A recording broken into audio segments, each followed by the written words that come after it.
Good afternoon, everybody. Meteorologist Frank Itano here, live from the Hail Palace for your daily hail forecast. As always, sponsored by C3 Group, Merlin Law Group, American Contractor Show, and Atlas. Make sure you check those guys out. They're in the description to this video. We don't really have anything going on the next couple of days, so no severe weather expected for today or tomorrow. But we do potentially have a risk for Thursdays. We have a low pressure system that's going to be tracking eastward through the plains in the upper Midwest. But the real story is that the tropics are not done. We now have Subtropical Storm Nicole, and she does look to track towards the Florida Peninsula. So we'll get into that towards the end of the video and talk a little bit about where the National Hurricane Center thinks that she is going to go. First off, as always, upcoming events. Current event, RoofCon is going on right now in Orlando, Florida at the Orange County Convention Center. That's going to be for today, and tomorrow will be the last day, so make sure you go check out our booth there. I believe Justin and Amy are there, so go check that out. Talk to them. We are in Orlando, Florida at the Orange County Convention Center. So current conditions around the country is generally pretty nice across most of the central part of the country. Not too hot and pretty dry across all of this area. The only real area we have of a lot of moisture is going to be in the southern Texas and across the southeast, where we do have some 70s and 60s dew points. But let's take a look at our main feature for this forecast. This is Subtropical Storm Nicole. We do see the center of circulation right here, and it's tracking due northwest right now, but we do expect that to turn westward. And it's called a subtropical storm because there's not really a big center, a bunch of thunderstorms surrounding the center, and the highest winds are displaced well away from the center. So that's why they call it subtropical. But once that tightens up a little bit, we do expect it to be named a tropical storm. And like I mentioned, temperatures not too hot for most of the country, and then we get into the 70s and 80s when we get down to the southern plains into the southeast. And I talked about that humidity, a lot of moisture down in the southern part of the country, but most of the country very dry. So comfortable through the central part of the country, going to be chilly in the northwestern areas of the country, and then a little bit uncomfortable as you move further south into the southern plains and southeast. Like I mentioned, we don't really have anything expected for today, and that's going to be a similar story for tomorrow. No severe hail expected for today or tomorrow.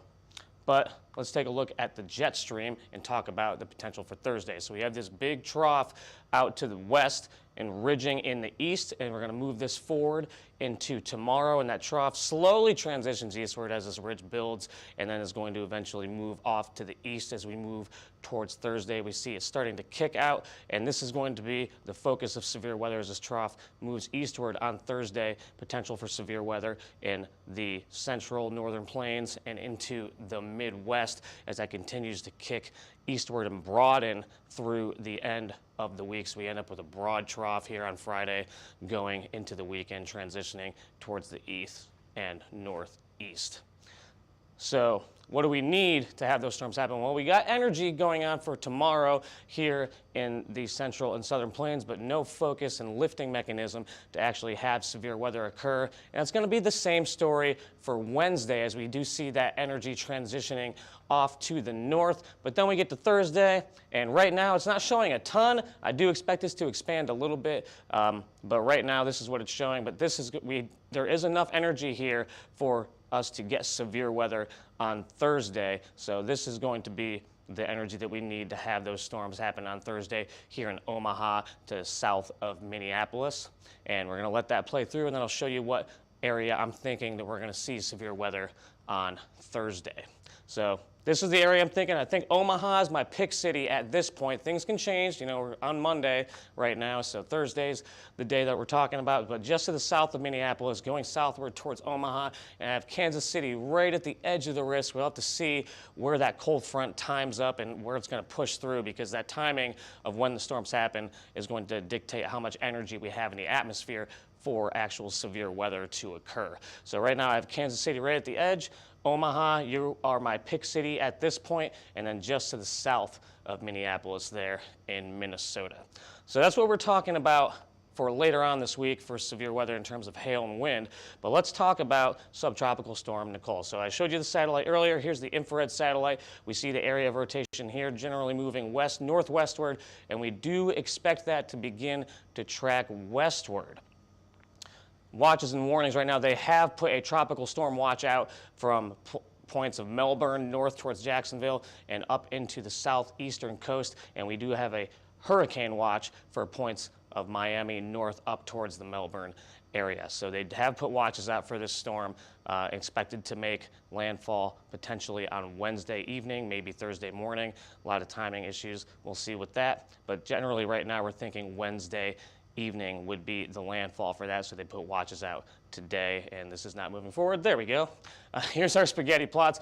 Pretty good consensus about where this is actually going to make landfall. Southern portions of the Florida Peninsula is the consensus right now on the spaghetti plots here, and then we're going to see this push through, and this is where we differ. How far into the Gulf is this storm going to get before it turns back to the north and eventually northeast and make a second landfall? Don't really think too much strengthening is going to happen at this point, but it does depend on how far it gets into the Gulf to see how much strengthening, re-strengthening can occur when the storm comes off the coast and then eventually back on to the coast. And why is that such a weird steering mechanism going on? Well, this is what we have set up right now. So here's the storm, and then there's a big area of high pressure here that's pushing that storm to the south. So it can't move northward, and so it's going to force it to move westward across the peninsula. And then as that high pressure system ejects to the northeast, that allows the storm to begin to track a little bit further north, and then this low pressure system is going to swing through and pull it off to the northeast. So that's the steering mechanism for this storm at this point. Where all those things actually line up when we get into the mid and later portions of the week are going to dictate exactly where this thing goes. But those are the players in play right now for steering this system as we see it move off to the northeast going into the weekend. So this is what the National Hurricane Center has out for their tropical tracker right now. So is a subtropical system right now, but they do believe within the next 24 hours, potentially by this evening, that it will become a tropical storm. As we see that move off to the west, then a southwest, and then back to the west. And they do forecast it to be a Category 1 hurricane at landfall, weakening back to a tropical system after landfall, crossing the peninsula, and then going back up into the Florida Panhandle as still a tropical storm before finally ejecting off to the northeast and weakening as it does so and goes off the southeastern coast of the country. So how often does this occur? Well, it's pretty rare. Obviously, we have the peak hurricane season here, peak tropical season, and then a big drastic drop-off going to November and December. But this is where we're sitting at today. So generally a pretty rare occasion, but it's not unheard of for us to get tropical systems this time of year. But make sure you stay updated with us and follow us on Twitter, Facebook, Instagram, YouTube, and TikTok. We have not been posting that much on TikTok because TikTok hates us, but we will probably do some live updates. John's laughing over there. Probably do some live updates going into the midweek talking about this hurricane. If you want to get directly in contact with us, you can call us at 855-334-4245. You can email us at info@hailtrace.com or go straight to www.hailtrace.com to get in contact with us. I am meteorologist Frank Gaetano. Everybody have a great rest of your Monday, and we'll keep you updated.